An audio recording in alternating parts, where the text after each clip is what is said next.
Okay, so in the space of about a week this spring, 3 murder cases that had been sitting cold for years just cracked open. One of them had been cold for 50 years. 50. The person police now say is responsible had been walking around free for half a century. And the wild part is these 3 cases have almost nothing in common. Different states, different decades, different victims. One's a robbery at a soda bottling plant. One's a body in a landfill that nobody could even put a name to. One's a mom who got into the wrong truck on the wrong night. On paper, they've got nothing to do with each other, except that after all that time, somebody finally got an answer. So let's get into it. 3 cold cases, 3 breakthroughs.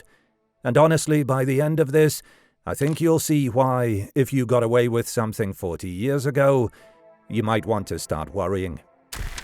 Case 1. The Sundrop murders. Let me set the scene. It's June 13th, 2008, Concord, North Carolina, a small city just outside Charlotte, and there's this place called the Sundrop Bottling Company. If you've never had Sundrop, it's a citrus soda, kind of a southern thing with a serious cult following. The plant is just a normal workplace. People clock in, do their shift, go home. Around 10 in the morning, somebody walks in. Inside the front office is Donna Barnhart. She's 59, she's the office manager. She's worked there 18 years. This is her place, you know. And that morning there's also a man named Daryl Knowles. He's 44, he leads the choir at his church, he's just been laid off from a cable company, and he's there to do the most ordinary thing in the world, apply for a job. His wife is literally waiting out in the parking lot for him. Neither of them walks back out. When police arrive, both Donna and Daryl are gone, and the cash from the plant is missing. We now know the exact figure because it's right there in the arrest warrant. $9,905.42. Whoever did this was inside for maybe a couple of minutes, grabbed the money, threw it in a box, and took off on foot towards Cabarrus Avenue. And then, nothing. For almost 18 years. Witnesses described a man with a slim build, white shirt, blue jeans. Police put out a composite sketch a few months later. Hundreds of tips came in, and every time forensic technology got a little better, detectives would resubmit the evidence, hoping for a hit. Nothing stuck. The trail just went cold, because, and this is the key thing, the man they were looking for wasn't in North Carolina anymore. He'd left, almost immediately. And you have to understand what that does to a town. Concord isn't huge. 2 people are killed in broad daylight in the morning, in a workplace everybody drives past, and the person responsible just evaporates. For 18 years, every anniversary, the case gets dragged back into the local news. Donna's family, Daryl's family, they're doing interviews, they're asking anyone with a memory of that morning to come forward, and nothing comes. Imagine sitting in that for almost 2 decades. Not grief that fades, but grief that just sits there with a question mark on top of it. Now here's where I have to stop you, because if you've watched enough of these, your brain is already going, DNA, genetic genealogy. They finally ran the DNA. And I get it. That's the story of basically every cold case breakthrough in the last 5 years. But not this one. And that's what makes Sundrop kind of fascinating. Concord police didn't crack it with fancy genome sequencing. What they actually said is that in late 2025, they went back and re-examined the physical evidence in the case. And that re-examination pushed them to chase down leads from 2008 that had never been fully run to ground the first time around. No new DNA database hit. No genealogy, just somebody going back through an 18-year-old file and asking the question nobody had finished asking. And one of those threads pointed at a name. Here's the twist. It wasn't a stranger. Police had actually talked to this guy back in 2008, right after the murders, and then he skipped town before they ever circled back. When they reworked the file in late 2025, he came back into focus. On December 19, 2025, Concord detectives picked up the phone and called police almost 3,000 miles away, in Port Angeles, Washington, because that's where he'd ended up. His name is Johnny Stephen Talbot. top corner of the country, about as far from Concord as you can get and still be in the lower 48. And on May 21st, 2026, after Concord detectives flew all the way out there to get a warrant, Port Angeles police arrested him.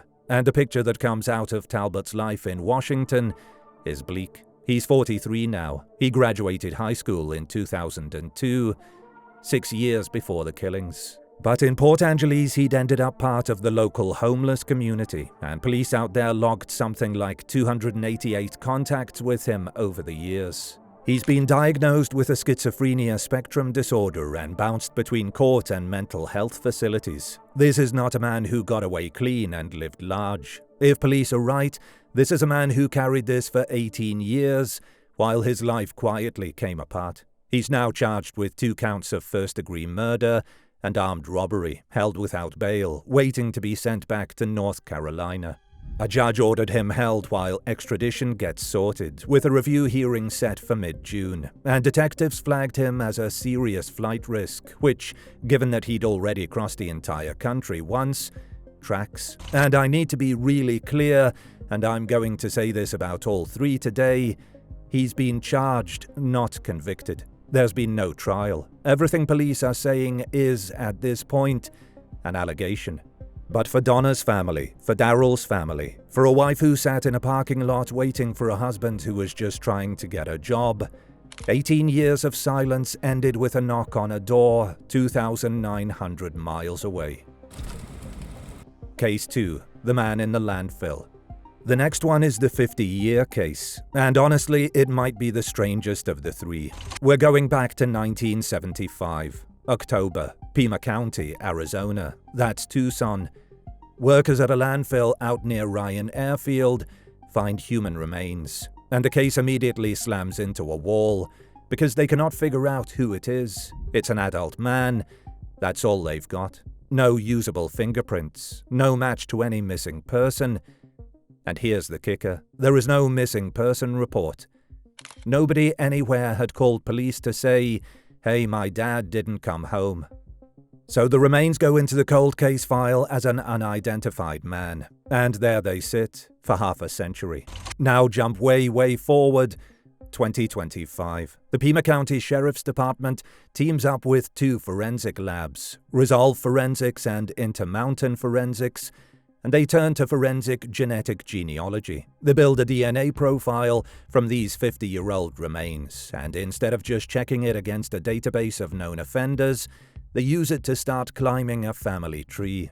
And it leads them to a granddaughter, a living woman who, when they reach her, basically confirms it. Yeah, my grandfather disappeared in 1975. His name was William Sipfel. And sit with that for a second, because it's eerie. A profile gets built, the tree gets climbed, and at the top of it is a woman alive today who finds out of nowhere that the nameless man Tucson detectives had been wondering about for 50 years was her grandfather, a person who, until that phone call, had effectively been deleted from the world. William Reginald Sipfel had been a city engineer for Hermiston, Oregon, retired, moved down to Tucson around 1969. He was 73 years old when he vanished. And here's the detail that just sits with you. The family knew he'd disappeared. They just never reported it. As the sheriff put it, he basically up and disappeared, and nobody filed anything. Which raises the obvious question, why would a family not report a 73-year-old man vanishing into thin air? And identifying William did something investigators didn't expect. It didn't close the case. It opened a brand new one. Because once they knew who he was, they could finally look at who was around him. And that pointed straight at his stepdaughter. Her name is Carol Ann Beal. And in 2026, she's 79 years old. Now, Carol Ann Beal has a backstory. In October of 1974, the year before William disappeared, there was a write-up in the local paper about a woman, going by Carol Sipfel at the time, who worked as a night custodian at the Arizona Sonora Desert Museum and rescued a newborn jaguar cub, distracted a male jaguar that had already killed one cub to save the second one. She was, for a moment, a tiny local hero. 52 years later, she's being booked into the Pima County Jail for first-degree murder. So what do prosecutors think happened? Their theory centers on money. They allege the main source of Beale's wealth traced back to William's death, that she collected, in their words, up to $600,000 from his pension after he was gone. There's also this strange thread. In April 1975, months before the body turned up, William's house caught fire. About $6,000 in damage, something like 38 grand in today's money. Beale owns that property now. Police say they don't actually know yet whether the fire is connected, but you can see why it's in the file. Carol Ann Beale was arrested on May 28, 2026 and charged with first-degree murder. Bond was set at $500,000 cash. She showed up to her first court appearance late that same night in a wheelchair, and the court appointed her a public defender. There are conditions if she does post bond. She can't leave the state, can't have weapons, can't contact the victim's family. Her arraignment is set for early June. And again, charged, not convicted. The sheriff's department won't even publicly say how William died. That detail simply isn't out there. The case rests on the whole picture they've assembled, not on one dramatic piece of evidence they've shown the public. But think about the shape of this. A man disappears in 1975. Nobody reports it. He becomes a nameless body in a landfill for 50 years. And the only reason any of this is unraveling now is that a DNA test in 2025 finally gave a name back to a man who'd been erased. And that's the strange power of it. The science didn't just point at a suspect, it unerased a person. And once he had a name again, the people who'd been counting on him staying nameless suddenly had a problem 50 years in the making. Case 3. 4 hours in Granite City.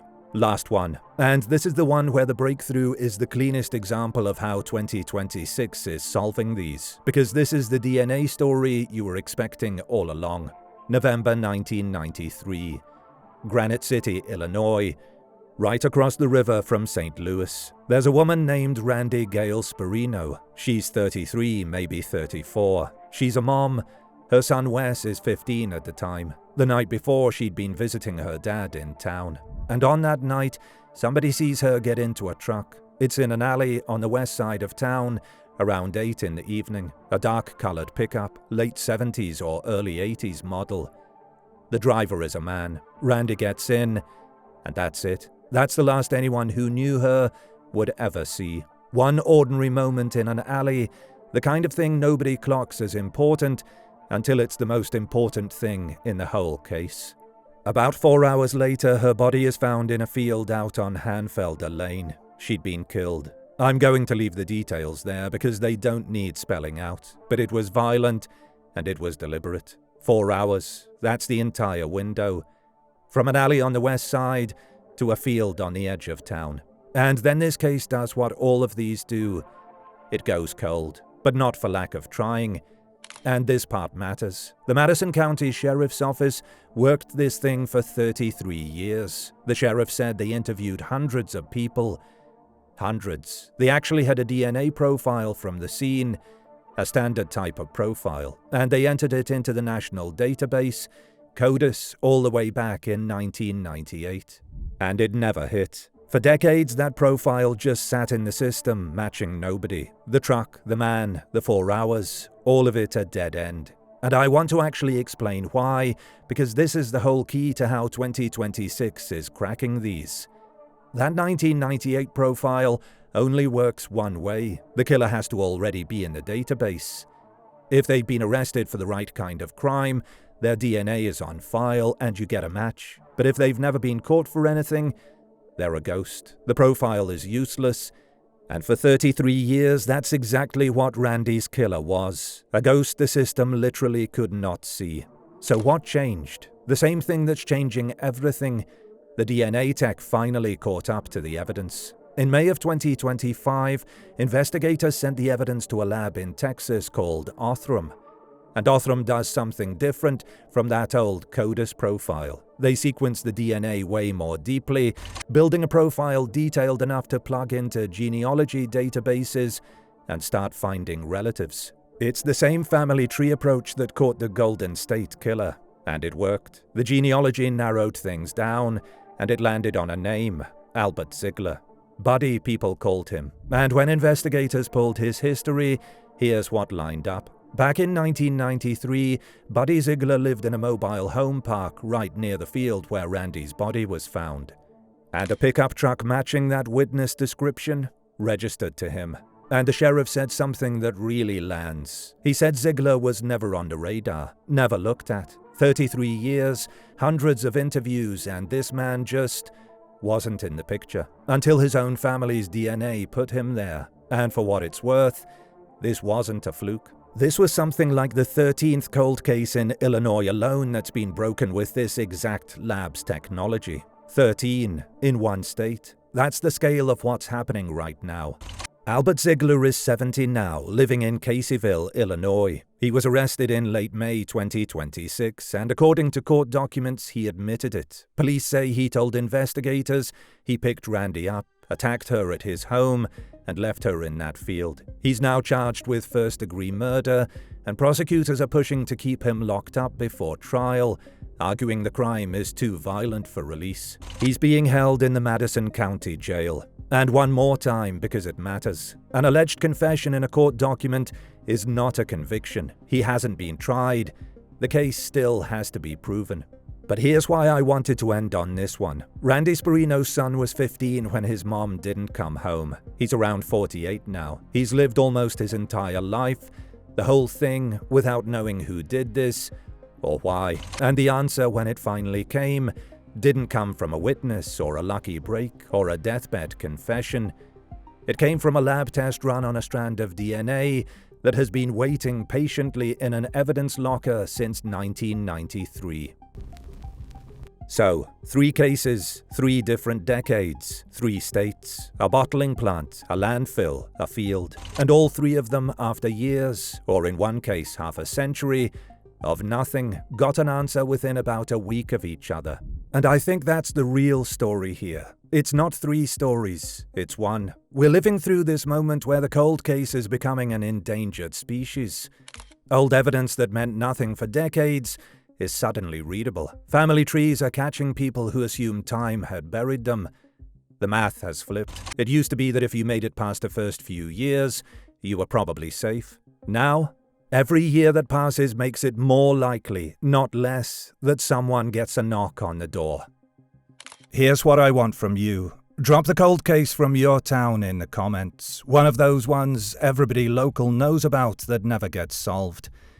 I want to build a list, because at the rate the technology is moving, I don't think unsolved means what it used to.